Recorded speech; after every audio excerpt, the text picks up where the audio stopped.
My name is Gerald Green. I was born in Northleach in Gloucestershire in 1928. I enlisted in the Palestine Police Force in September 1946. I had friends in it. Family friends were in it. Well, I like the climate, I like the country. We arrived in Haifa. We went overland other than the ship from Marseille to Port Said, and then we went by train up across the Sinai up into Haifa. Now, we never arrived in Haifa by ship. We arrived in Port Said by ship. But we went by train from Port Said up to Haifa. Well, we didn't see much of Haifa to start with because we went out to Jenin where we trained. That was in the foothills along the plain of Esdraelon, Arab mountain town called Jenin. We could have gone to Jerusalem to scope us to train or Jenin. Our section went to Jenin. I'm very pleased I trained in Jenin. It's a very wonderful, beautiful spot. You could see Mount Hermon, snow-capped in Syria. Wonderful views from the town of Jenin. It was in the foothills. Well, they seemed to get along reasonably well. I mean, take the city of Haifa. That had about a third of each lot. Arabs, Jews, Brits. They seemed to get along reasonably well. The cause of a lot of the trouble was caused by Adolf Hitler, who for some reason treated the Jews so bad they had nowhere to go, so they fled to Palestine. Well, we didn't have, don't forget, we were Palestine police. We were there to keep the peace. I was in one or two battles, great battle called Mishmar Hamik. That was a great battle that went on for 2 or 3 days. I drove an armoured car. I was in what they had. There was Haifa Operational Patrols, was an armoured car unit. Lid Operational Patrols was based in Tel Aviv, and Jerusalem Operational Patrols was based in Jerusalem, JOP. All had armoured cars, a crew of 3. Very good vehicle, the GMC armoured car. Had a gun turret, two machine guns, and crew of 3. The Battle of Mishmar Hamik, well, that was one of several battles I was in. But Mishmar Hamik went on for some while, the Battle of Mishmar Hamik, 2 or 3 days. April the 9th, 1948, never to be forgotten. It was when a lot of Arabs, we didn't know they were Arabs at the time, were trying to make a stance to come to get to Haifa. Arabs from different countries, about 1,000 of them, and they were well armed and equipped. We didn't know who they were. We were called out there because they were attacking a Jewish settlement, a small Jewish settlement. The battle resolved because they withdrew. Didn't know much about the Zionist movement as such. I was only 18, 19, too busy doing our job there to know much about the Zionist movement. I think General Sir Hugh Stockwell has a lot to answer for. No question about it that he sided with the Jews and let them overrun Haifa. And Haifa was 40% Arab and 60% Jew. He just allowed the Jews to take over Haifa, and being GOC, he wouldn't let us British Army or Palestine police intervene. We could have saved the whole situation there. Well, it came as a bit of a surprise that we were going to pull out. But don't forget, Palestine was a mandated territory. It's not a British colony. It was like Syria was mandated to the French from the League of Nations after the First World War. We had very little we could do about it. But we should have intervened, I think. They were very concerned about it because Britain, although it was mandated, we ran everything there. We had railway workshops, we run the whole country, all the structure was all British run and administered.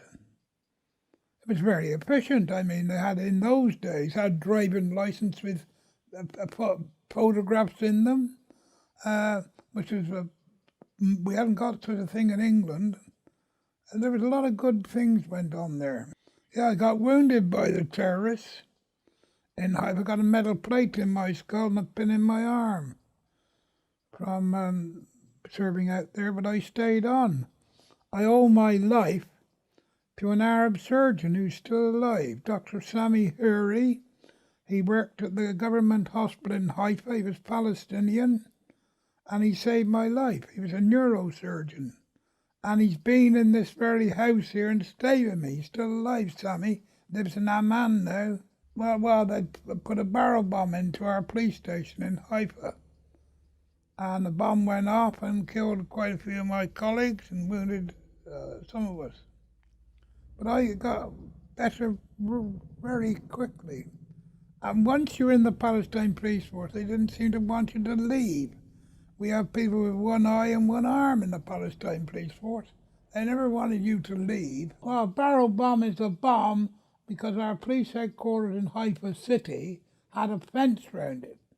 And they put a bomb on a lorry on a ramp and rolled it over the fence to try and bring the building down. That's a barrel bomb. In November 1947, when they knew we were coming out, well, there was no obvious reaction from either groups. I think a lot of them, some of them had some very good jobs, don't forget. We had a Jewish section and an Arab section in the Palestine Police Force. Some of those guys wondered what they were going to do. We had Arab police and Jewish police served alongside us. Well, difficult to say. I think the Jews thought it was God's gift to them. The Arabs were very concerned. The Arabs got on very well with the British. The Arabs did. See, there was a tremendous influx of Jews caused by the uprising of Adolf Hitler in Germany. And they weren't very welcome in Palestine. The old traditional Jew was all right. Been out there donkey's years, they got on quite well with the Arabs. Well, the Jews, well, because basically Palestine was an Arab country, Arab-speaking race, Arab country. Yes, our orders definitely did change. It was very, very sad to see these poor Arab families. We pulled out of Haifa, the British admin and the police, and we went out near the Haifa airport, what we call the trade school bullet.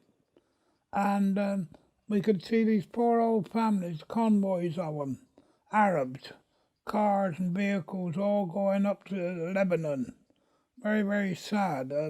General Sir Hugh Stockwell had a hell of a lot to answer for because he would not let us intervene in any disturbances at all, and we should have been able to keep the peace right up to the day we left. We did a 2-month course in Jenin. Jenin is along the plain of Esdraelon, 30 miles to the east of Haifa, and it's an Arab mountain town, a most beautiful spot. See Mount Hermon every morning there, snow-capped in Syria. Beautiful place, Jenin. I enjoyed it there very much, as everybody else did. It was one of 2 police training schools. I'm very pleased I did not go to Jerusalem. Their training school was not such a pleasant as Jenin. After I trained in Jenin, I went to Haifa 6 weeks later. Yes, but being a driver, I traveled all over Palestine. I drove a GMC armored car with a total crew of 3 of us. Wonderful vehicle, the GMC armored car. All-wheel drive, safe as anything, armor-plated floor, a gun turret with a machine gun, Bren gun in it, and another forward Bren gun by the radio operator. Pretty safe in a GMC. We used to do patrols, yes. Being based in Haifa, we did 6 air patrols. And it was up to the driver where he went. We went quite a way around Haifa into Acre and Nazareth and all that. And occasionally we got shot at, but not very often. Well, they were Jewish terrorists to us. They largely kept out the way because we got a sting in our tail. I mean, we got a Bren machine gun in the turret and a forward Bren gun operated by the radio operator. We could give some firepower, and we had hand grenades, a few hand grenades, number 38, number 36 Mills bomb, probably one of the best bombs Britain ever produced. Acre, well, pretty well all Arab Acre at that time. The old prison was there, Acre prison, and yes, a very old town. It had harbour walls and a famous old prison there, Acre. Well, Haifa was a mountain town, straddled Mount Carmel.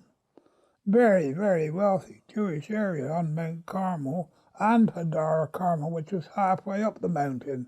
The Arab population tended to live down at sea level, lower part of the town.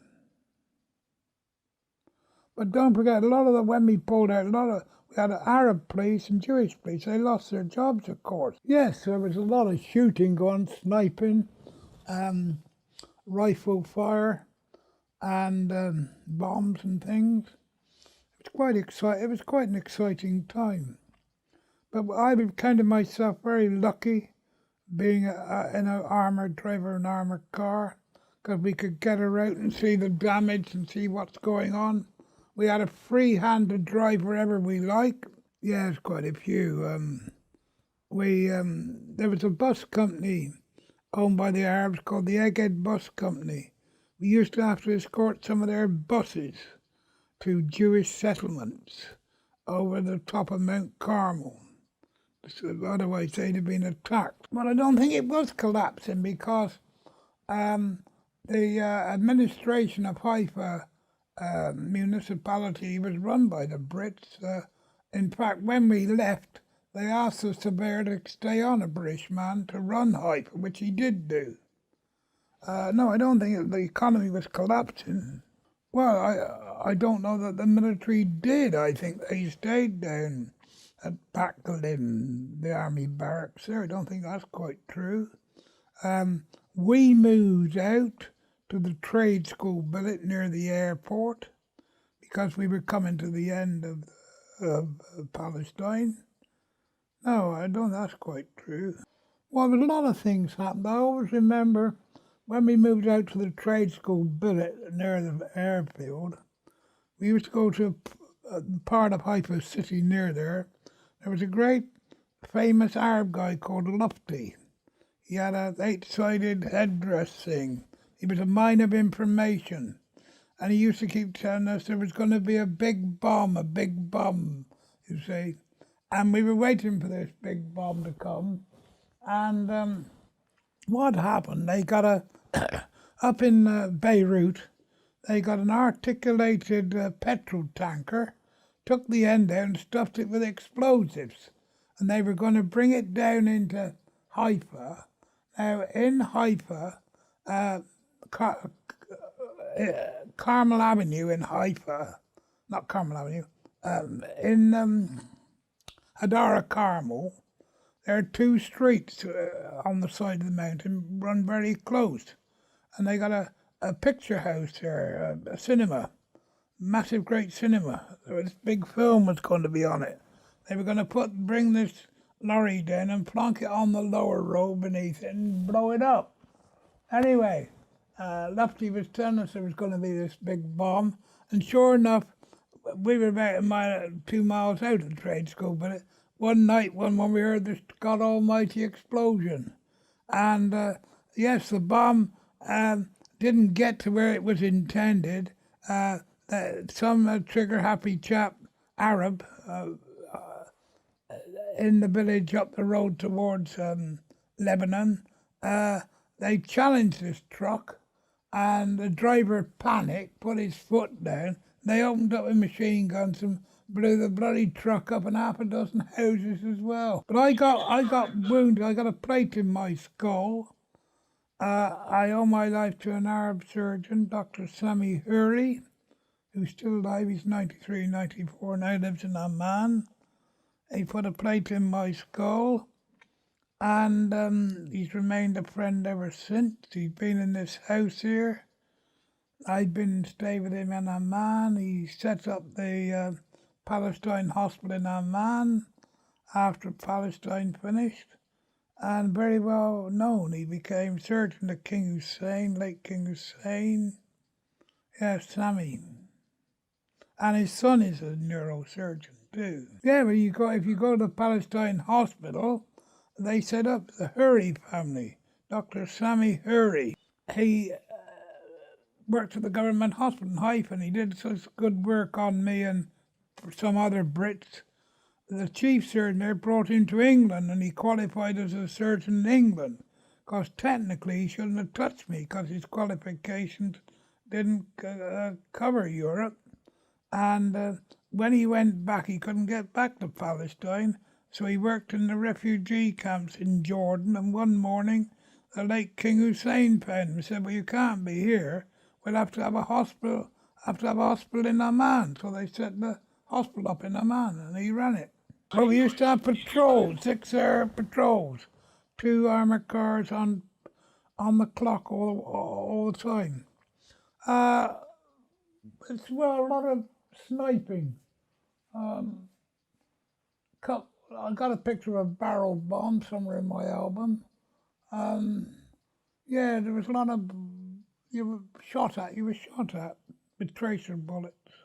Well, what was the fighting like then? Well, Hugh Stockwell was a GOC, wouldn't let anybody, his troops or police intervene in it, which was terribly wrong, because at least we could have kept the peace right up to the last day.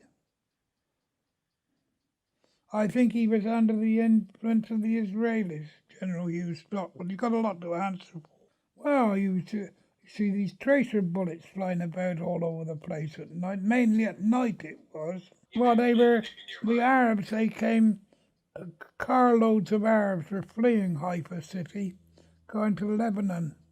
They used to come past where we moved out to the trade school, which was on the road to Lebanon. Yeah, many of them. Very sad, because we weren't allowed to intervene. General Stockwell, I think he was getting a backhander from the Israelis, I think. Well, we wanted to intervene in it, but we weren't allowed to. As simple as that. Well, because the Jews were overrunning Haifa. That's why the Arabs fled. There was 40% Arab in Haifa, 60% Jew. Don't forget, Haifa was a very modern city in places. Very modern.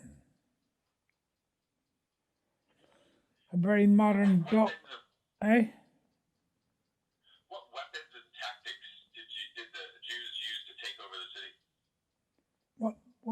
What weapons and tactics did the Jews use to take over the city? How did they go about it? Well, they had arms and armament. That's where they got them from, God knows, but they were well armed.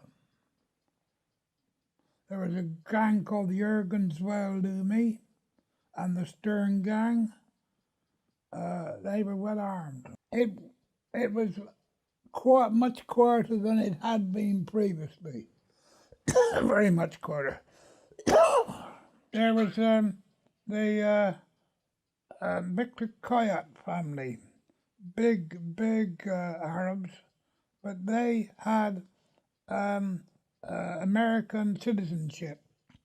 And I met one of the Koyats the other day. They got all their property back, and they're developing Haifa in a big way. Kayat family today.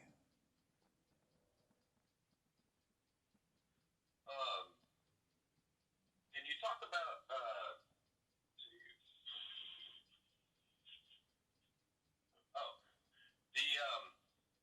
at one point the Jewish mayor Shabtai Levy made a big plea for the Arabs to stay in the city. Did you hear about him doing that, or We didn't know much about him, but we did hear the Jews wanted the Arabs to stay because the Jews didn't want a lot of trouble there. They didn't want a lot of turmoil.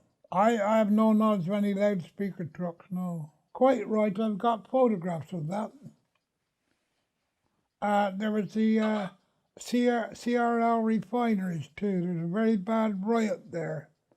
An awful lot of Jewish workers got murdered. There must have been 300 Jewish workers worked there. A colossal refinery, CRL.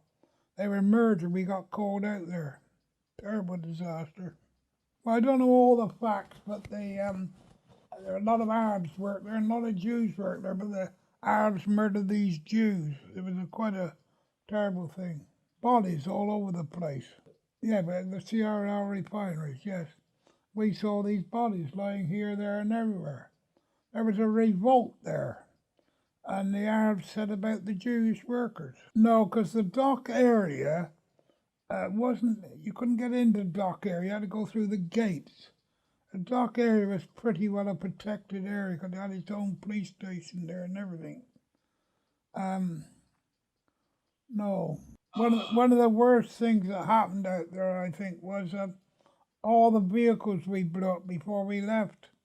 They were brand new Humbersnipe police cars, made in England, hadn't been out there a month. We had to blow them all up. We blew all the armoured cars up, took them about 5 miles south of Haifa, up a mountain road, and parked them on the edge and let them roll over, and then blew them up. Terrible disaster. Well, you couldn't give much detail.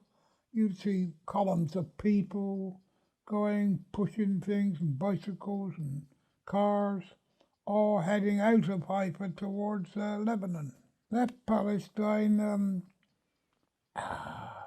we stayed on a bit as the Haifa Volunteer Force. The Palestine Police Force worked for the Crown Agents. We were employed by the Crown Agents. But when Palestine finished, we had Haifa Volunteer Force. We were volunteers to stay on. We were employed by the War Office then, just to tidy things up before we finally left. Well, there were several battles we had, particularly on the road towards Jenin, 2 Jewish settlements along the Mishmar Hamik particularly. I was involved in several battles. There were these Jewish settlements, small Jewish settlements. They seemed to have got arms of their own and weapons and things. Oh, Mishmar Hamik particularly, on the 9th of April, 1948.